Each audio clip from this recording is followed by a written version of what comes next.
Man, y'all, what's going down? It's been 7 days since you last saw these three handsome men, and we are back to invade your world again with what we know about sport, or what we think we know. I don't know. But this your boy EC22, and this is the FairWeather Fan Podcast. Man, please like, subscribe, share.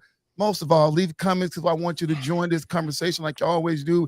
In the house, we got J-Dub as well as Coach D-Way. Fellas, man, what is going on? How's your week starting with Coach? What's going on, Coach?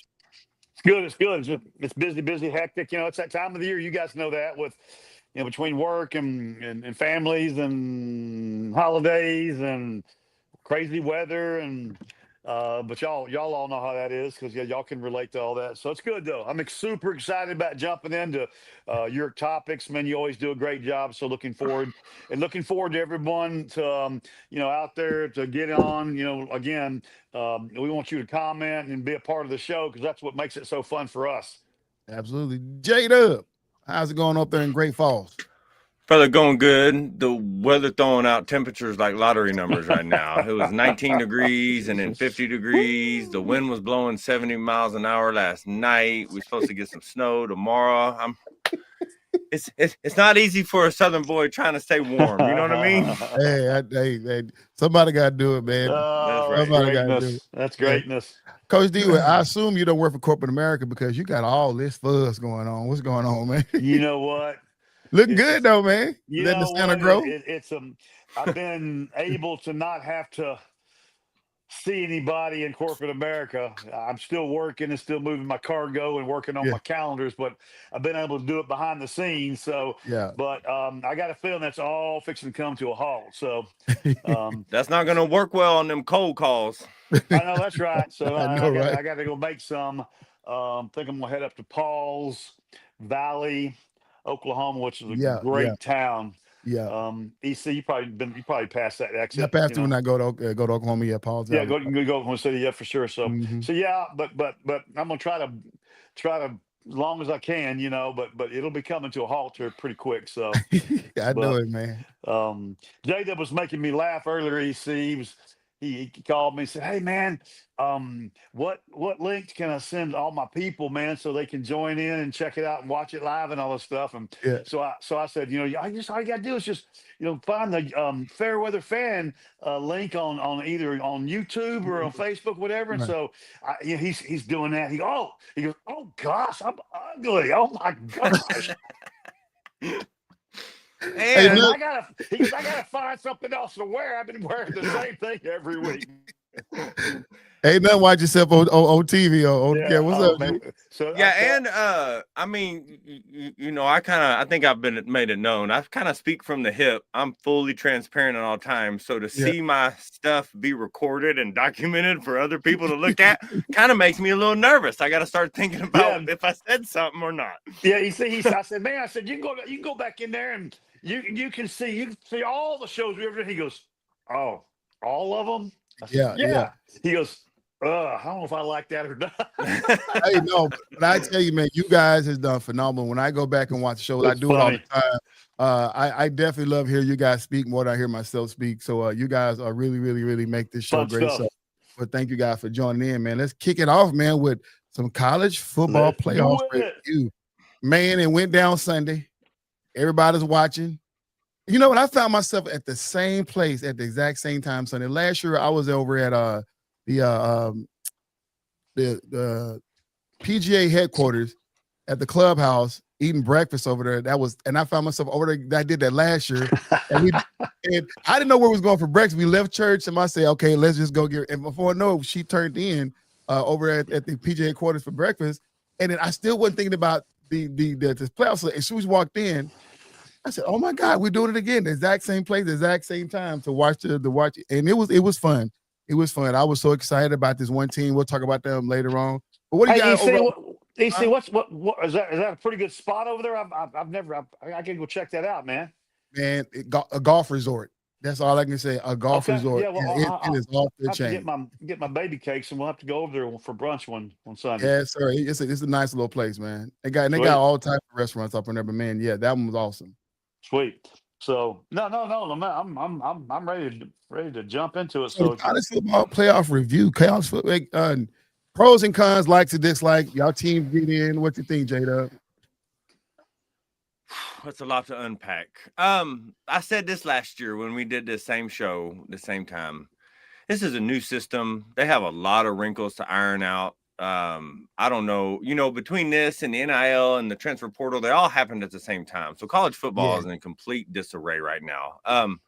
So I'm not the person who knows all the little specific rules of why James Madison got in or Tulane got in because they're from a certain conference and they won that conference. I get it. But the powers that be say that this is the teams for us to watch in the playoffs. And I mean, I think they did as good a job as they can per the rules they have in place. Now, should the rules change? Probably. Should the Power 5 conferences have their own tournament and everybody else has a tournament? Is it about to be NCAA and NIT, which I'm not against? So I think all the teams that deserve to be there for sure are there. And then people can argue all they want over, Miami or Alabama, over, BYU or Texas, but the top 4 teams are there, and I said this years ago, when we go to a 12-team system, I don't want to hear complaining about people who didn't make it in, right? It's not 1 versus 2. It's not even 1, 2, 3, 4. It's 12 opportunities to get there. So, I mean, I'm excited for it. I still say I'm still ride with my SEC Big 12 matchup in the championship. Coach D-Will, what you think? So I was kind of hoping we would actually talk about some of the championship games as well. That kind of we fall back. Which ones you want to get into? I mean, there's so many good ones, but first thing, take my hat off. Indiana University. I have a toast to them. Come to the front of the class. Coach D-Way owes Indiana University, Hoosier Nation, a major apology. So please, you are the best team in the nation. You are the number 1 ranked team in the nation. You're an undefeated number 1 ranked team in the nation. I apologize. You are worthy. You are the best team, and I'm excited to see what you do in this playoff system. So great job this year. I'm going to be rooting for you guys, and please accept my apology. I just got official word back from Indiana. They say they don't accept your apology. I want to say one thing there. I agree with you based on everything we said last week and based on how they played against Ohio State. But the real test is going to be their first game is against an SEC. Their first game is against an SEC team that we have deemed less than the best in the SEC. So that's when I will give them all of their flowers. I've given them their flowers. They're the best team in the Big Ten, all that good stuff. But when how they perform against either Alabama or Oklahoma will be how many flowers I really want to give them. And then this next thing, EC he'll love this. He'll love this. Has Indiana proven enough? Abso-freaking-lutely. Okay? So, absolutely. What do y'all think? So I was talking to a guy who actually is from Indiana. He grew up in Indiana, but he's a Purdue fan versus Indiana fan. But he did give his flowers out for Indiana, and it's been on social media for a while now. Everybody keep talking about the Indiana Hoosiers are a basketball team, Bob Knight, versus being a football team. So that's why it's been this fool's gold throughout this thing. That's why haven't been talked about, even though there was, wasn't losing the games. But then round about, I want to say week 5 or 6, I started calling them out, and it was like, it kept swiping left on me, and it's all good. And I predicted them on this show as well as the other shows I've been on that they would beat Ohio State, because I've been saying Ohio State wasn't a good team. So yeah, I am definitely convinced that Indiana has proven enough. And when they come down to play those SEC teams, listen, y'all know I love Oklahoma. I hate Alabama. So it don't matter who they play, they win in that. I say that. Secondly, guys, let's remember they didn't bring in Larry Bird, but they had Bo Jackson kind of. Yeah, they did, Jonathan G. Hey guys, let's remember this is not something that just fell out of the sky.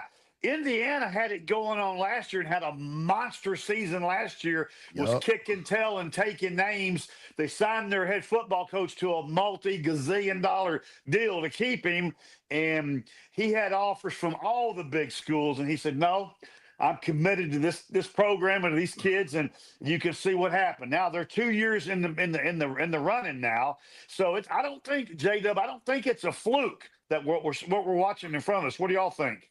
Oh no, it's definitely not a fluke. Go ahead, J-Dub. It's not a fluke. It's not a fluke. And man, they won the trench. And y'all hear me talk about that a lot. They won the trench the whole game. Even on some of the passes that they missed, Indiana, the guy had the quarterback had 7-10 seconds to sit there and make a decision. Yeah. I think it was like 8 sacks to 3 sacks. For Indiana winning that one, they had more tackles for losses. They won the trench. So what it says is that Indiana has recruited big dudes who can block and can be physical up front. And in college, that dictates how successful you're going to be. So, man, I think they're real, but I'm ready for them to see a team that has a lot of big dudes on their team too, right? They're just as big, like Alabama, like Oklahoma, like, Georgia. So, again, I think they're worthy of the number one distinction coming from a Power 5 conference, going undefeated. I think that's a number one distinction team all the time, but the playoff is finna separate the men from the boys, and this is what we waited for years. So I'm ready for them to strap them up and let's go. And so just a couple more things as we continue talking about the playoff system. Did y'all get to see I don't know if it was the opening play. I think it was the first pass play where the quarterback for Indiana, Mendoza, got blown straight up. I mean, got blown up. E, did you see that play? I did not. I got to start the game. And only took one play off. Good for him. Show some grit. Here's the cool thing about it. I mean, straight up, what we would call old school blown up. I thought the guy's career was done after that play, J-Dub. It could have been a shoulder injury, right? The way it landed all down, but no. He's a football player. He's a football player. He goes out for one play, and they trot in his backup, the backup quarterback. Guess who that is? His younger brother. His little brother. Mendoza's little brother is the backup quarterback for Indiana. So they might be good for the next 3 or 4 years. That's right. Ohio shouldn't have beat up on Grambling like that. Great win for Indiana. Yes, it was. And then it's payback. And so and then EC, I'm gonna give you a bunch of love right now. Your homeboys up in Lubbock, they're not playing. They not playing. They're for real. Get your guns up, baby. Texas Tech Red Raiders. They're not playing. Well, they definitely not playing. As much as I love BYU, they got my attention towards the end of the season. Did they get my attention? But Texas Tech started the season. It was Iowa who was slated to win, the Hawkeyes. But then that first game proved we wrong. They played. They was like, okay, you can't look at them. And then I had my eyes set on Arizona. And then they didn't win. And then, of course, it went down to Texas Tech after that point. I've been rooting for Texas Tech. I hate that loss that they took to Arizona, which was the last year champion, but game they should have won. But since then, man, they've been proving that regardless of what people say, man, they are their team. Texas Tech, man, stand strong, baby. Lubbock in the house. And in the game that I was most sad about, playoff system this weekend, I think I was most disappointed about and these guys – totally hand wrapped, gift wrapped it, put the nice bow on it, and handed the package, the gift. North Texas picked the worst time of the year to play their worst game of the year. No, they didn't. Yeah. No, they didn't. What do you mean they didn't? You don't tell me you were rooting for Tulane. I was looking for any one of them teams to lose. Because I didn't want to see one of them teams in the playoffs. Well, I just wanted to see them go out and play their best game. Yeah. They basically handed Tulane 3 touchdowns. They did. So, I wanted it to be an ugly game, like from both guys, where they like 3-10 or something like that, to where they both. Not that I've no disrespect for those who are Tulane fans and North Texas fan, but at this point, this is where y'all been telling me, right? When it comes down to playoffs, people want to see the teams that's going to actually compete, right? And Yeah. we already know Tulane is about to get whooped. James Madison is about to get whooped. I mean, it's unfortunate, but it is what it is, right? Yeah. We really want to see Tulane and Ole Miss. We really want to see James Madison going against the I don't know, Jay. You tell me. For personal, Jay, before you talk, for personal reasons, for sentimental reasons, I wanted to see North Texas play, and just because it's North Texas. Yeah. But anyway, go ahead, J-Dub. No, nobody wants to see that. Nobody wants to see either one of those teams play. Nobody wants to see James Madison play. Nobody wants to see Tulane play. This is what I keep referring to. These wrinkles it's going to take years to get this system the way we want this system to be. Okay. So in a segue to roll into our next thing, right? Bowl season bowl era is dead. Thank God. Yeah. I've been saying for 30 years, my biggest gripe about college football is there's too many bowl games at the end.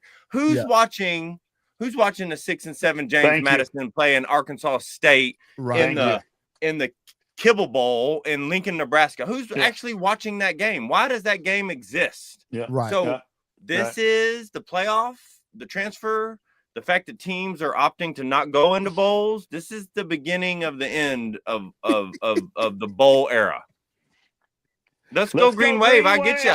Listen, I wanted to go to Tulane. I wanted to go to Tulane for all the wrong reasons, but Tulane didn't accept my application, so I got personal benefit. Nobody wants to see Tulane play Ole Miss. I wasn't smart enough to see BYU play Ole Miss. Yeah, let me tell you. Hey, Z-Man's got a little motivation there.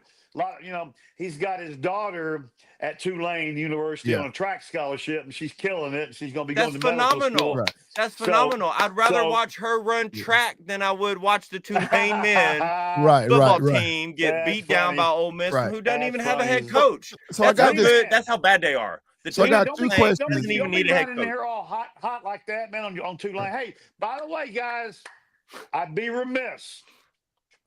Congratulations to Mr.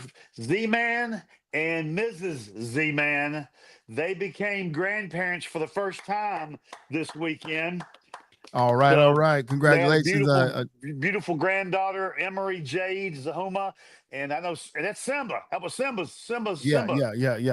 And so, Jay, you know Simba. Yeah. So, been on the show. He and his gorgeous gal, they had a little baby girl, and so congrats to all the family. Everything's good there. So, all right. Let me. I want to throw two questions out there before you move on.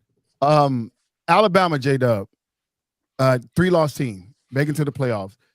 Obviously, playing an SEC championship game, they always say that the championship games really doesn't affect the chances of getting to the playoffs, but it does affect the seeding, obviously.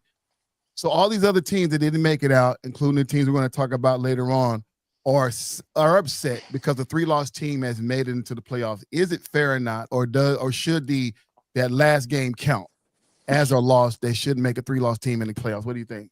I'm going to keep it quick. Alabama got in because Alabama's last 20 years of football. Okay. Their name got them in. I am not for a 3-loss team making it under the current system just because of what it's going to do. Okay. So now I promise you the days of Texas scheduling Ohio State early in the year are gone. The days of A&M playing I'm trying to think of a non-conference team. Michigan before the conference is gone. Yeah. There is no incentive to do that if a 3-loss Alabama team gets in and a 3-loss Texas team doesn't get in. And I'm not sitting here on a pulpit trying to get Texas in, right? They both lost 3 times. Yeah. I've said this multiple times on this podcast. Nobody told y'all to go to the hardest conference where you have to beat all these teams. Why don't you play in the Mountain West where you can go 14-0 every year and make the playoff every year? This is another one of those wrinkles that's going to get ironed out. But I think those early season big games, like if Texas didn't play Ohio State early in the year, they're a 2-loss team in the SEC championship, and they go to the playoff. So do we think that teams are going to keep scheduling those games that could potentially affect their end outcome? Not if money's involved, they're not going to affect it. And we're talking about gazillions of dollars here for teams that make the playoffs and playing these bowls. So there is zero incentive for them to schedule these games. and a 3-loss Alabama team makes that even more visual. I don't know if the right word is there, but it shows it even further, right? Why isn't BYU in there? Why isn't Vanderbilt in there, right? But based on these same metrics. Last question, Coach D-Way, against this playoff review. So last year, when they rolled out this 12-team format, they instinctively said that the buys, the 1 through 4, will be the top conference champions winners. Keyword winners.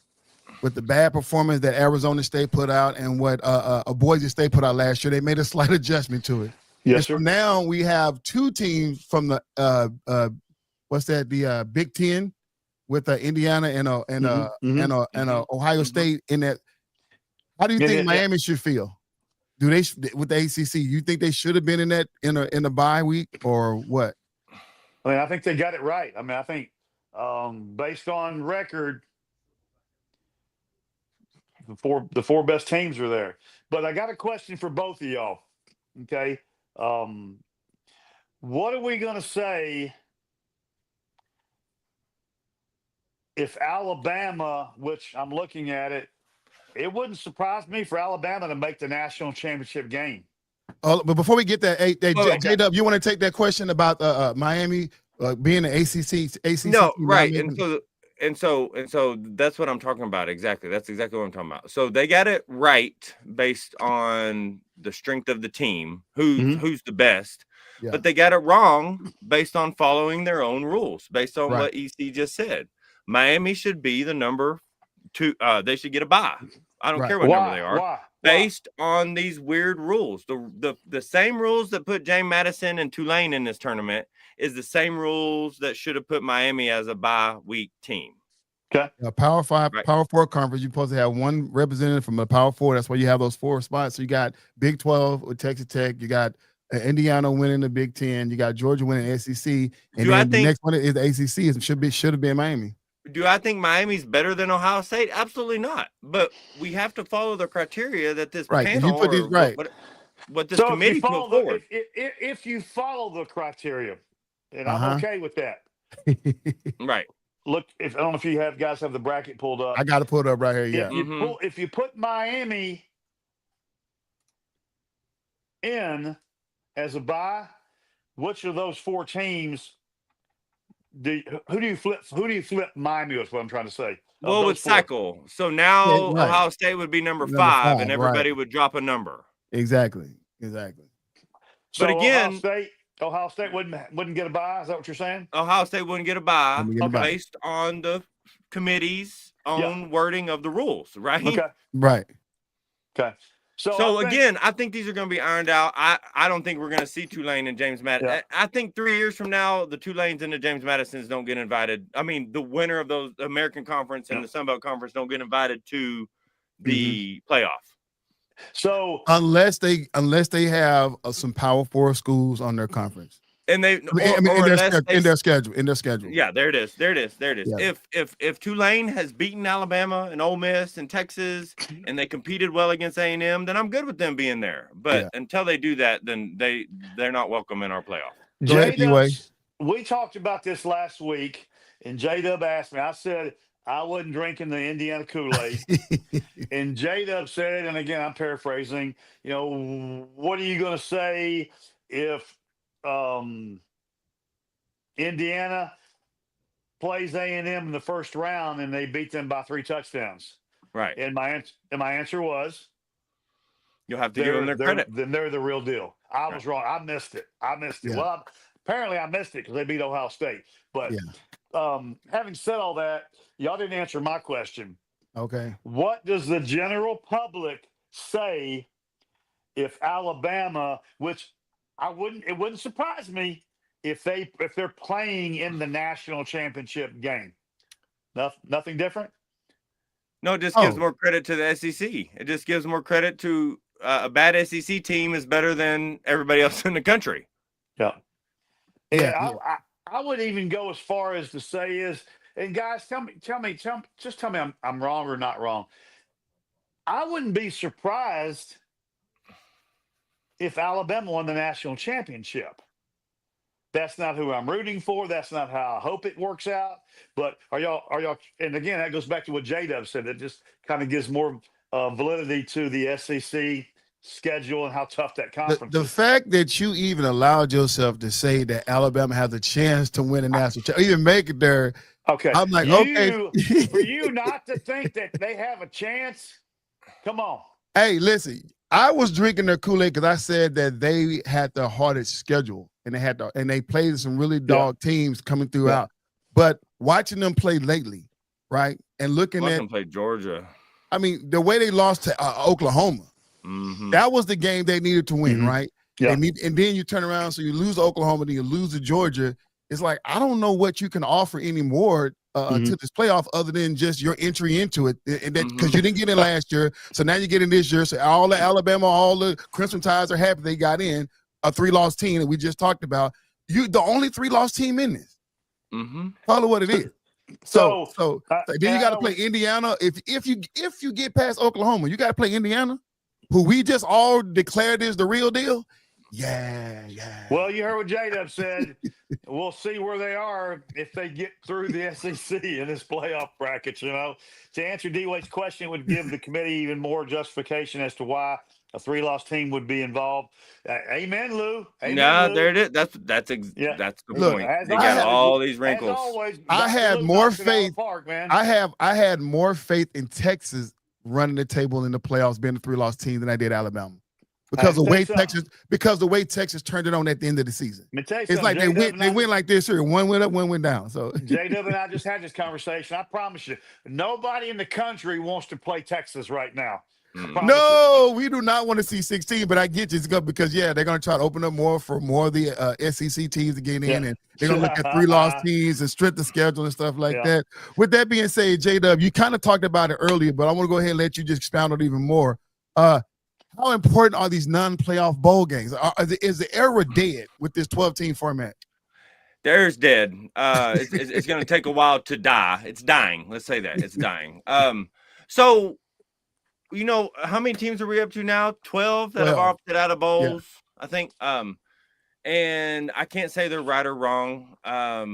You as the college, they don't want to opt out. They're losing money. They're losing viewership. I get you. But as the players, you know, if you're not going to get more publicity, if you're not going to get more limelight, I mean, Notre Dame opted out of the Pop-Tart Bowl in Orlando, Florida. You know what I'm saying? That's just a sign there's too many. There's just too many, right? Yeah. If you do what Lewis said and go up to 16 teams, and then you can break off another little smaller 8-team tournament of the Sun Belt and the American conferences, I think that keeps the viewership higher. I think that lets people be more intrigued by the games that are coming out. But, man, I would doubt if I watch a non-playoff bowl game, it would be the Michigan-Texas game. Is the only one that I even have a half-hearted interest in.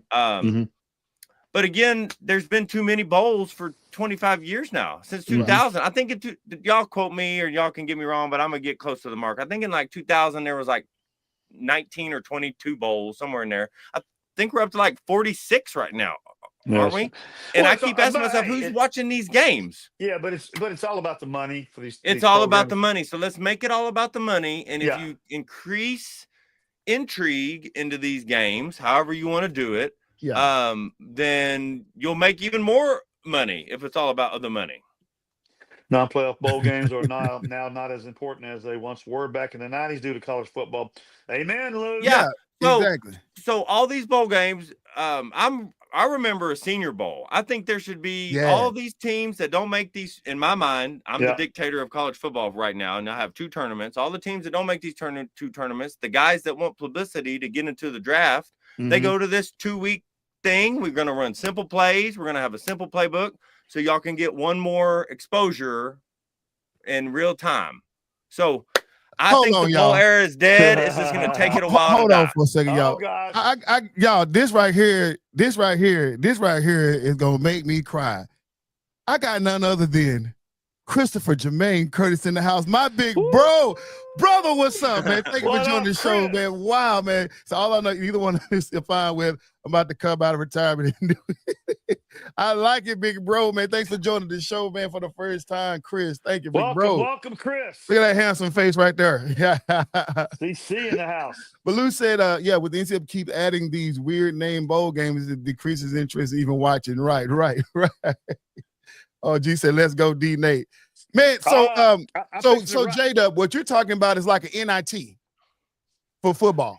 I'm down with another tournament, right? An NIT, yeah, for sure. And all the other, why would any of these players want to get hurt in a bowl game that, like Lewis said, nobody's watching? Nobody's watching this game. Why would we risk our next season? Why would we risk our draft position? If the goal is exposure, if the goal is money, then at least make it where we want to watch these games. And again, for the umpteenth time, these are wrinkles that they're going to get ironed out over the next 4, 5, 6 seasons of this playoff format. Thanks. The last thing I'll say about this, I'll let D-Way get the last word on it. The last thing I'll say about this college football playoff is that, they're going to probably keep it at 12 games.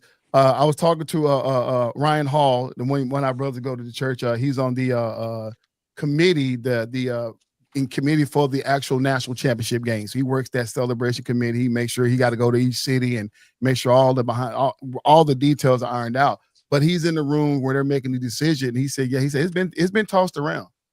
He said, but it's not tossed around by the committee. It's been tossed around by the conferences. And he wouldn't give me the detail. But certain conferences wanted more than others, so because they want more representation. I'll leave it at that. He said, but right now, he said they're going to stick to their guns and keep it at 12 teams. He said, but they have been talking about it, open it up. But it's like all things, right? He didn't say this, but he kind of alluded to a little bit. It comes down to viewership and money. Will the fans want to see it expanded that much? Right? I don't, because when's enough is enough. Because now, if it's going to be 16, it's going to be 18. And nobody want to see a 64-team bracket like the college football basketball, right? So just make the entry criteria better, right? Keep the 12 teams. Yeah. Take out Madison, Tulane, and Miami, and give me Vanderbilt, BYU, and Texas, and let's run it, right? But when you have a set of rules over here, and we're going to get there. We're going to get there. But then the 3 you named. But then you're gonna have then people are gonna be complaining about, well, why didn't Notre Dame get in? We're gonna get there in a minute. I know, but go ahead and lead that off, D-Way. So about Notre Dame not getting in. Real quick. EC, Madison or Oregon? I got Oregon. Yeah, J-Dub. Oregon. Okay, me too. Alabama, Oklahoma. EC. OU. I knew you were. You're such a. Hey, man, my wife was just around the corner. Be quiet. It's going to beat me down. That's true. I cannot believe I'm fixing to say this out loud, but Oklahoma. Oh, gosh. I'm going Bama. Okay. Tulane, Ole Miss. We're all going to be on Ole Miss. Ole Miss, facts. And then the last one, Miami and Texas. A&M. A&M. Yep. Y'all got A&M? Yep. Miami lost to SMU. A&M. Okay. Yeah. Okay, now. So here we go. The question is, how do I feel about Notre Dame not playing in a bowl game? They've decided, their athletic director and all the above have decided that for whatever reason, they're decided not to participate in the bowl games this year. I think it's super low class, super classless. Expect nothing less. That's not. We're raising these men. We're trying to teach these high school and college men and women in collegiate sports how to be men and women. Mm-hmm. Well, that's not. I'm stopping right there. What do y'all think about it? But go ahead, D-Way. Yeah, J-Dub, go ahead. I'm a known. I don't like to use the word hate or hater. I'm a known Notre Dame extreme disliker. Okay, I do not like Notre Dame.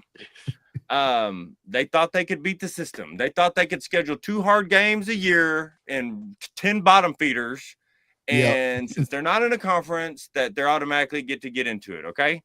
And Right. I'm sick of it. This team hasn't been relevant since the Thank movie you. Rudy came out. Okay. Yeah. Thank you. This is a subpar team. And they have been for years. I mean, think about it. I mean, I'm a 90s kid. So when you told me, how crazy is it that when you had the games, the Catholics versus the criminals, we rooted for the criminals. That's how much we don't like Notre Dame. Could care less. Okay. Now they should have been playing BYU Yeah. in a bowl game. You know, you got a population that's 95% Mormon and 80% Catholic. I think the Catholics were scared to lose on a scale for everybody to see. Come That's on, a religious J-Dub. battle there in Orlando. Ooh, I like it. Come on, J-Dub. Tell us how you really feel. I'm sick of Notre Dame. I'm sick of the special rules that they've had in place for reasons that happened 75 years ago. I'm glad they pulled themselves out of a bowl game and made themselves look like idiots. In fact, most of the teams that pulled themselves out, I'm not a fan of them anyway. So it just shows their classist nature. Again, y'all aren't that good. Y'all set your own schedule. Next year, y'all have 3 road games. 3 against North Carolina, Syracuse, and Purdue, I think. And we're gonna have the same conversation in 12 months about how they feel slighted because they lost 1 game to a ranked team and they beat 12 other teams and they didn't get in. Well, what do they have to do to get in? I'm like, y'all have to have a better schedule. Y'all have to have a backbone. Y'all have to want to play teams. Y'all have to be scheduling Ohio State the first game of the year. Right. Y'all suck because y'all suck, right? I'm sorry. Come on, EC. What you got, EC, on it? No, it's there are teams who are sitting right now or was sitting and lying in wait, hoping they'll get a call invitation to a bowl game. Right? Yes, sir. Hoping that they've done enough because they're not like the other team, just hoping they've done enough to get to a bowl game. And so when you have teams that you felt they're better than you decided not to play, it gives you that much opportunity, right? So people say, well, it's not fair for the kids at that school, but what about the other kids of the school who now get an opportunity, right? So it's somebody's not going to get in, right? And one team decided not to get in. So whatever they choose not to get in for, that's the reason. I say this because I got to defend the Big 12 because we had 2 teams to do it, Iowa as well as Kansas State, right? But both of them did it because they lost their coaches. They got big injuries from key players and key players not wanting to play in the game because they're getting ready for the draft. So they knew they weren't going to bring the best product to those bowl games. So it made no sense for them playing, right? And so as the organization, they decided instead of bringing that bowl game, not being able to play at their best talent, they decided not to play to allow another team to get in. And like I say, each team have to decide for themselves. I respect it either way. The problem is with Notre Dame is that they could have said a lot of reasons, but they exclusively said the reason why is because we didn't get picked for the the real playoff game. Yeah. Get your tail in the conference. Yeah. I know you think you got all the money. Thank you. Your tail in the conference. Because you may win against a Power 4 school here, there, or a bottom feeder Power 4 school, but it doesn't count because you can't say strength of schedule because you're not in that conference to play them the last 3 weeks of the year. So therefore, Notre Dame, get your butt into a conference. So right? they're going to take their ball and they're going to go home because they said they're done. They're done. Their season is done. So nobody wants to play with them anyway. Take your ball. In fact, I'll take it home for you. I'm done. That's the last thing I'm gonna say. Take your damn ball. So, we got to go ahead into the NFL, man. I got Phillip Rivers decide he want to play football again after how many years it's been. That's the rumor. What? That's the rumor. Jake, you see that? But I did see it. Y'all know that man's got like 13 kids, right? He's looking for another paycheck. He's trying to feed everybody. Absolutely. So he's not going to start right away, is he? He can't be a starter. So I know they were trying to evaluate Anthony Richardson, Indianapolis. You know who we're talking about. Indianapolis lost Daniel Jones for the remainder of the season due to Achilles injury. And so they really started diving back into Anthony Richardson. He's got an orbital fracture, trying to get him back healthy to play. And with their abbreviated quarterback position, they decided to go to Phillip Rivers to bring him out of retirement and start to get him back ready. I don't know. I'd have called Brady before I called Rivers, but that's a whole other conversation. They probably did. Listen here. Let's all 3 be in agreement and congratulate Daniel Jones on one hell of a season coming over for the first year with the Colts, man. He did his thing. Right? I ain't got number love, old Danny Dine. Yeah, man. And Daniel, man, get well soon, man. We want to see you come back and be doing it again next year, man. So, but Phillip. Phil. So J-Dub, is that the right pick, or who you think out there, or is there anybody else out there? I don't know. I mean, I don't know anybody else out there off the top of my head. I mean, Joe Flacco's played for 3 teams this season. They're running out of veteran quarterbacks that are still in football shape. This is only one, unless you want to go with an unproven rookie or second or third year guy that hadn't seen experience. At least Philip gives you experience. I'm not the biggest Philip Rivers fan. I give him respect where it's due, but at least that's a steady hand in the huddle. But you ain't been hit in 4 years, man. That's a long time to not get driven into the dirt. Right. That's what I'm screaming, man. I got a weird thought. Maybe I'm stretching it, but I got a weird thought. This is going I can't wait. It pays to be a big market team. Unfortunately, Indianapolis Colts are not a big market team. Right? Yeah. So when you're a big market team, you can behind the table and talk to other owners and say, hey, drop that player, release that player. Because you can't trade right now. That's over with. But you can say, hey, release that Trey Lance or release that so-and-so, release those guys over there so we can pick them up off of waivers or whatever at this particular season, like some of them doing, right? Go behind the scenes, but I don't know if Indianapolis got that pull. Obviously, they don't. I mean, it's still out there for them if they can. It's getting close to that time, but that would make more sense to me. You know what I'm saying? If you are a big market team, that you can have some type of, obviously, you're going to have something to give, right? Yeah. Make it look legit, but nobody's dropping. I mean, I don't know. I got to go back and look at the transfer. I mean, look at the free agent pool and see who's out there, who's a better fit for Phillip Rivers. I mean, God, dog, that man, probably about 47 right now. I mean, he's got to be 4. I think he's right there. He's right there. I haven't seen him, but I mean, I can't imagine. He's got to be in, and I don't mean this in a bad way, but he's got to be in terrible shape. He hadn't done anything. J-Dub said in 4 or 5 years. Yeah, I would put Cam Newton out of retirement over Phillip Rivers. Absolutely. I watch him every day. I watch him every day. That joker is in shape. Yeah, Cam, RG3. Well, he just competed on that damn Navy SEAL program. Yeah, exactly. Manziel, man, whatever, anybody. And Cam Newton ain't 40 years old yet. You got Phillip Rivers 44. Anyway, that's out there. Hey, we got to talk about the Kansas City Chiefs, man. Are they done? Are they done? This tooling of the Kansas City Chiefs is done. But, just like Brady, just like, Manning, just like other players who had long careers, they can retrofit around Mahomes again. I think we've seen. Look at B. Marshall. I think that would be good too. Yeah, they dominated a division for 10 years, so I don't like to call them done, but it's time for them to work on some things. They don't have an identity anymore, especially this season. Yeah. I made a bold statement last week, and I don't know if I brought it. I think I did bring it. You guys let me if I agree or disagree. I said if the Kansas City Chiefs don't make the playoffs this year, they're going to be in that doghouse of not making the playoffs for at least the next 3 or 4 years. Right? Agree or disagree? So much you, Coach. I said it last week, and I'll say it again tonight. When you got Andy Reid and Pat Mahomes, you always got a chance to make the playoffs. Maybe not this year. Now, like J-Dub said, they're going to have to retool and they're going to have to rebrand themselves and get some fresh, young blood energy in the house.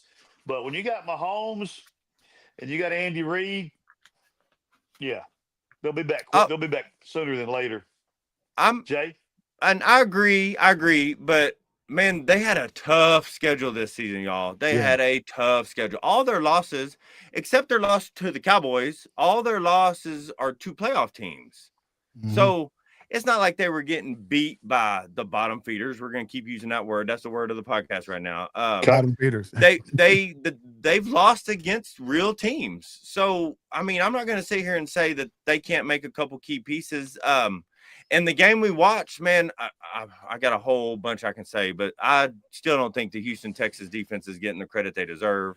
Oh, so, man, number one in the league, absolutely. We're not going to judge Kansas City's blocking ability and protection ability based on the game against the Texans, right? That's not a fair comparison. But I mean, I think they're a couple pieces away. Their run game is scattered. It's crazy to see Travis Kelce miss those 2 passes late in the game when we've gotten so used to him catching all of those and turning them upfield for 15 Yeah. yards. So it's time for them to get some new offensive weapons. It's time for them to get a couple new linemen. So, but again, the greatest quarterbacks, and Mahomes has put himself into that conversation over the last decade. Yeah. Find a way to do it with multiple rosters. Yep.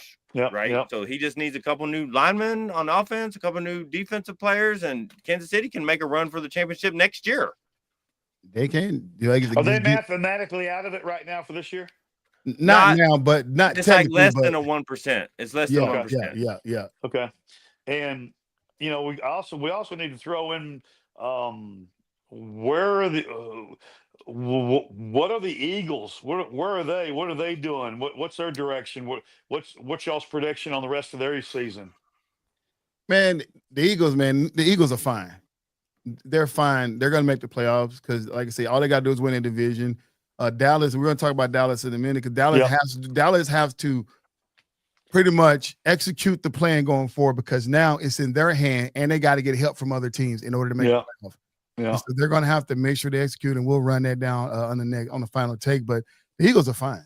The Eagles should be fine. Have you seen their schedule? Yeah, it's easy in it. They got the easiest schedule left in football.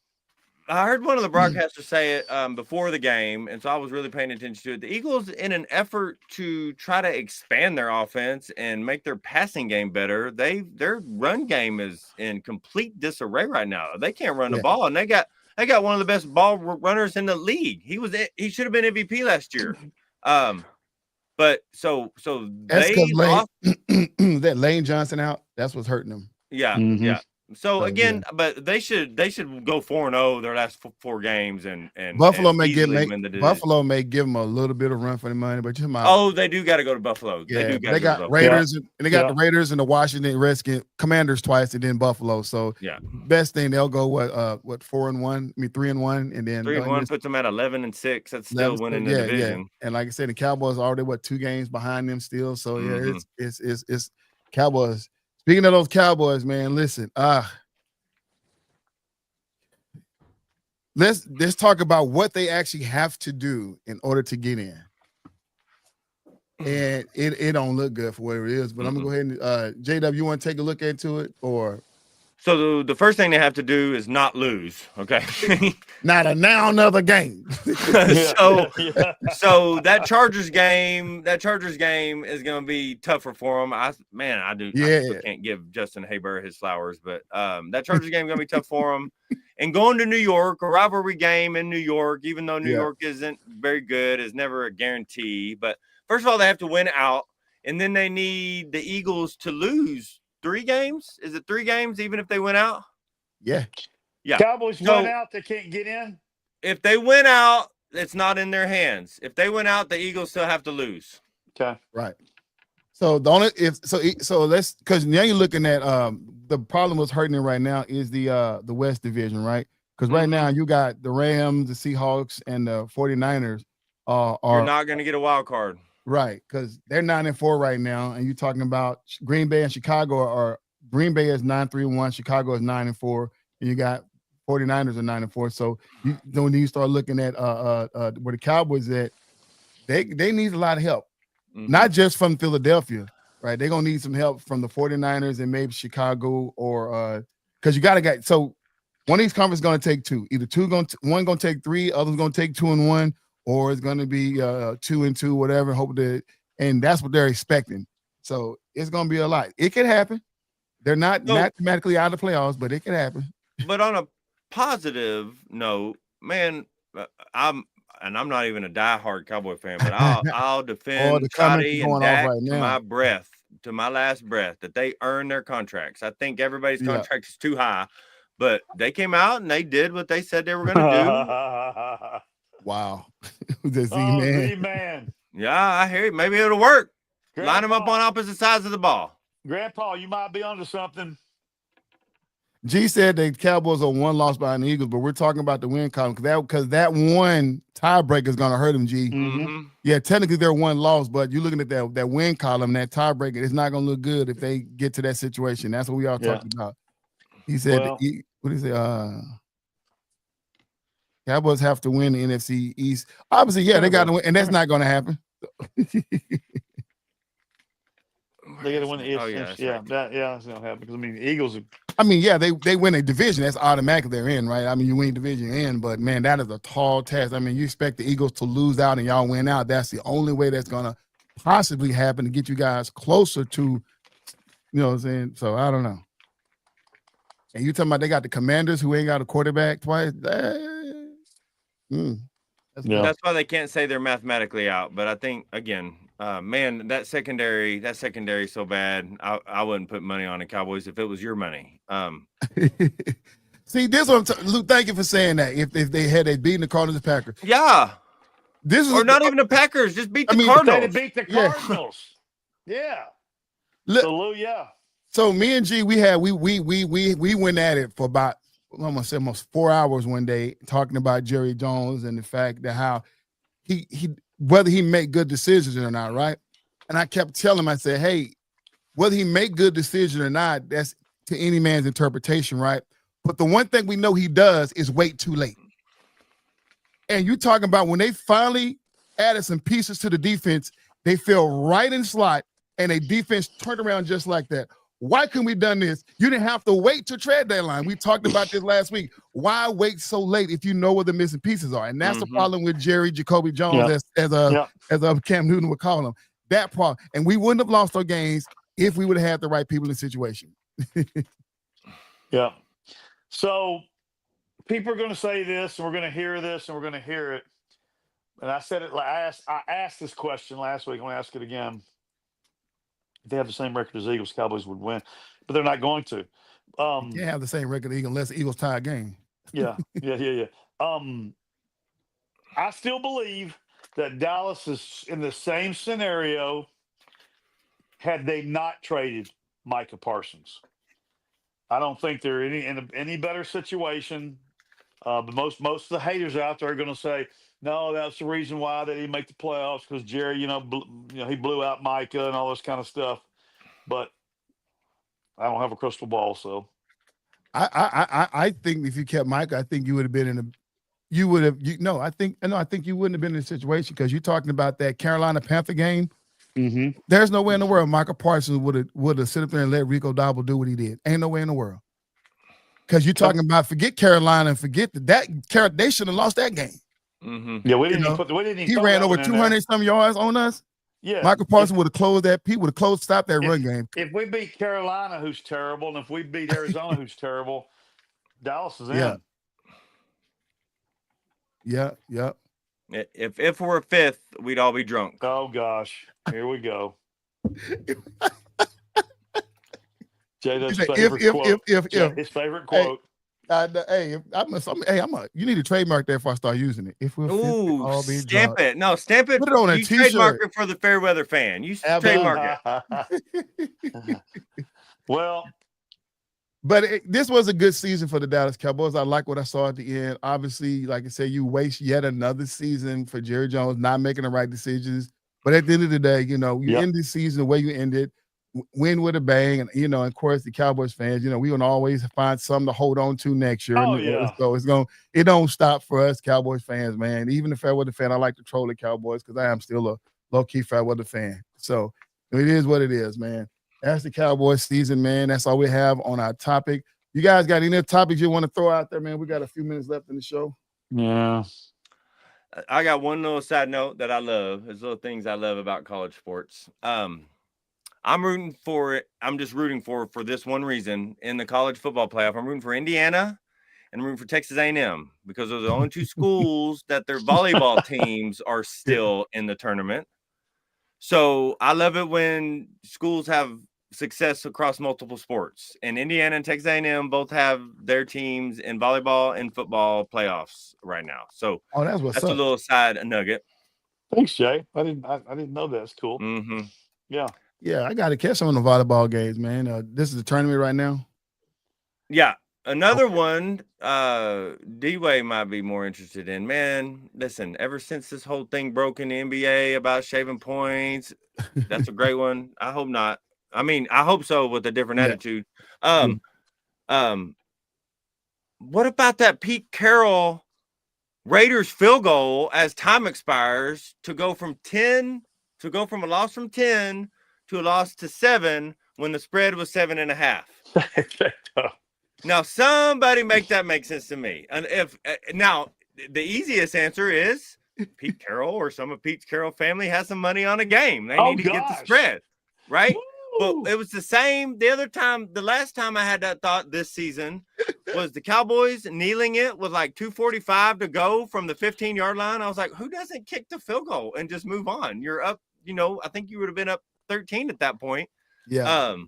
Anyway, I'm not accusing nothing, but I was like, man, that's an odd tactic to hit a field goal as the time expires to go from losing by 10 to losing by 7. Thoughts? Man, the fact that they are a Vegas team and playing in Vegas, man, so it makes all this just take that one to the bank. Take it to the bank. Yeah, it was odd. Did they say the referee got involved or something like that, or something to get him a chance to win all this? Yeah, that was yeah. And ESPN is real stingy with those highlights of that game, right? Yeah. Like that's the I know it was two nobodies, or I mean, that wasn't nobodies. It was the Denver and the Raiders, but they haven't shown us many of those highlights. Maybe there weren't many highlights to show, right? But still. It just seemed odd. And that 3-point field goal. I mean, are you stat packing for the kicker to recontract his contract at the end of the season? What's going on there? There's something strange. B. Marshall, he thinks everything is sus. Hey, I'm with the conspiracy theory. Y'all know me. Sketchy, sus. I don't think everything is sus, but when the sus slaps you in the face, you need to pay attention to it. You know what I mean? Doesn't mean that's suspect. All right, then G was talking about. They said the Mavs are heating up 5-5 in their last 10 games. So yeah, we talked about that in the green room earlier before the game started about how well Cooper Flag is playing. And I see yawns real quick. Yeah, I know it's a different era, but Cooper Flag's numbers. Totals, I don't think he's going to lead them to a championship or nothing crazy, but his totals can only be comparable to 2 other players, and those players are Kobe Bryant and LeBron James. Now, I don't care how anybody feels about anybody. That is a good group to have your name thrown around in, right? He needs, like Coach and I talk about a lot, if he has 1 season of NBA offseason and he's dedicated, if not 2, he's going to come back with 15 to 22 pounds of muscle. And I mean, again, he's got all the talent in the world, but I think one of my favorite quotes is discipline trumps talent and obsession trumps everything. So if he gets obsessed, he could be one of the greats. Yeah, I see him growing every year the same much like Austin Reeves did. I mean AR-15 was that? Yeah. So I see him growing the same way. You know what I'm saying? His rookie year was good, and he just now he is the team. He is, might as well say he is the franchise player for the Lakers over the way he's playing Austin Reeves. He's number 2 for sure. Yeah, Jaleb likes talking about the transition, and he talked about it last year. As we transition into these NBA, these new faces, you got your Victor Wembanyama's, and you got your Cooper Flags, and of course you got Shy, I guess Anthony Edwards, but man, we're seeing a really good group of young guys, Jay, that are gonna. I think the NBA is in really good shape right now. With what's coming. And it lasted too long. I'm finally because this last era, that Steph era, the LeBron era, it lasted too long. Because now, because the product the product that we're getting right now, you're talking about 100 each team. One team score 113, the other team 123 in regulation. Like no defense playing. Yeah, the athleticism is great, but just hard-nosed hardwood basketball is not being played. I mean, guys are taking off. You're talking about in the game, then you start talking about load managers don't even want to play the whole season. You're just not getting a real good brand of basketball unless you just like see people just out there shooting for no.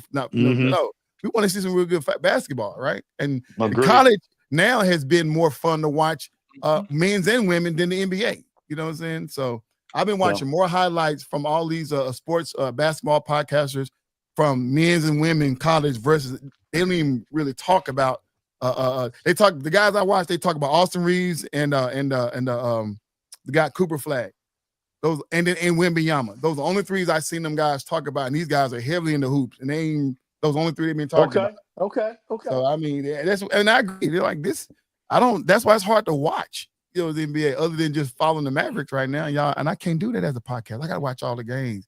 I gotta get that madness back to where I lost my mind getting the darn NBA with that package where you would get to watch all the NBA games, the league pass. Man, it's not fun no more now. Yeah. One rule makes the three of us right here watch more NBA games. One rule. Let us start hand checking again. And we are back in business. Boy, bring back some, yeah. All right, now we come to the end of the show, man. Start with you, Jade. Final thoughts. Bro, I think we hit everything. I'm looking forward to the college football playoff. Everything starting, just like we keep saying, every game is so important in the NFL right now. Try to catch a b-ball game, EC. There's some good ones out there. Everybody stay safe for the holidays. Yeah. Right, Yep. What you got, Coach D-Way? I mean, I'd be lying if I wish the college playoff games started this weekend. I do too. Instead of us having to wait another week, that's kind of a buzzkill for all of us. I'm sure all the fans out there, but it's going to be really good. And I just think the NFL, I think we said it last week, it's just getting better every week, because we're in that time of the year where people are starting to jockey for who's going to be, what playoff position they're going to be in, and there's a lot of really good teams that I'm still not sure about. I know we talked about Denver a little bit last week. We've touched on the Chargers a little bit. Yeah.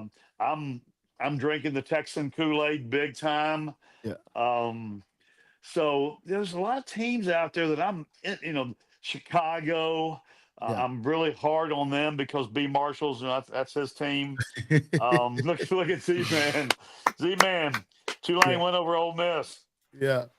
Like they said in the movie The Angels in the Outfield, Z-Man, it could happen.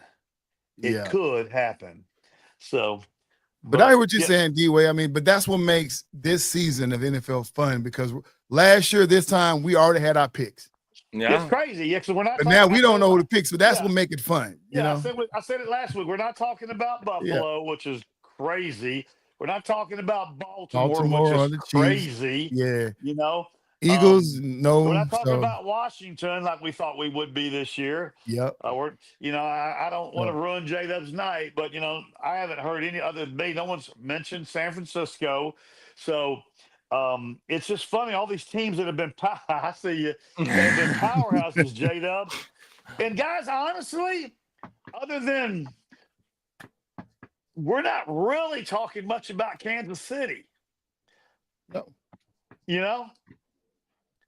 Because we're all real unsure of what's going to happen these next 2 or 3 weeks. Well, not because they ain't gonna make the playoff. That's what we're talking about. I'm a FairWeather fan, so I root for the team that's winning, and so I ain't gonna talk about no losing and team. You're a darn good FairWeather fan too, EC. That's one. Everybody get love. Everybody get love.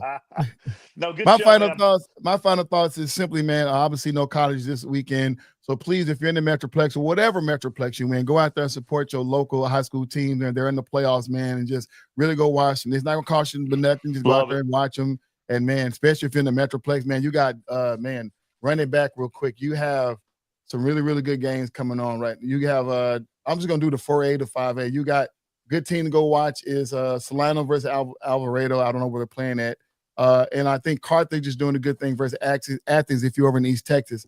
But coming down to the bigger divisions, man, listen, Highland Park and this was Highland Park and Lone Star. No, this was last year, wasn't it? Last week? Maybe. Yeah, that was last week's. So I got to pull up the right one real quick. But here we go. No. I know somebody better say something about Aledo Bearcats. Yeah. What are they doing? They're in the semifinals against Geyer. No, they just beat Geyer. Yeah. Okay. Wow. Nice. Man, who took my thing down? I had it a while ago. Bolito's a freaking machine out there, man. It's crazy. All right, here we go. Here's the updated schedule. Let's start with the 4A, Class A 4A Division I bracket. Salina versus Stephenville, and then Kilgore versus La Vernia. We saw Go Kilgore, baby. Yes, sir. East Texas, baby. Carthage versus Kilgore. Brock. And then West Orange versus Stitton. 5A Division I. There's you go. Alito versus Lone Star. Lone Star, okay. Oh, my God. That's going to be a good game. Port Arthur's Memorial versus Smith and Valley. Then you got Melissa right up north for me. And then South of Cliff Golden Bears. I got to work Friday, but I'm going to try to sneak out and get to the game. You got Randall and Bourne. 6A, Allen versus Duncanville. That's on Saturday. I'm definitely going to that game. You got North Shore and Lake Travis.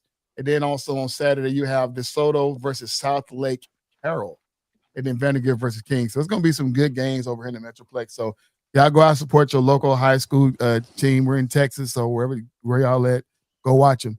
Oh, that's all I thought for. That's all we have for today, man. Thank you guys for watching. For all those who tune in, from B Marshall to Jonathan G, from Z-Man to our brother Lou. Also, my big brother Chris for joining us for the first time, man. Appreciate, salute. Y'all, this is the FairWeather Fan Channel, man. Like always, man, like, share, subscribe. Most of all, leave comments like you always do to join this conversation. And from myself, J-Dub, and Coach D-Wayne, you know what time it is. We are out.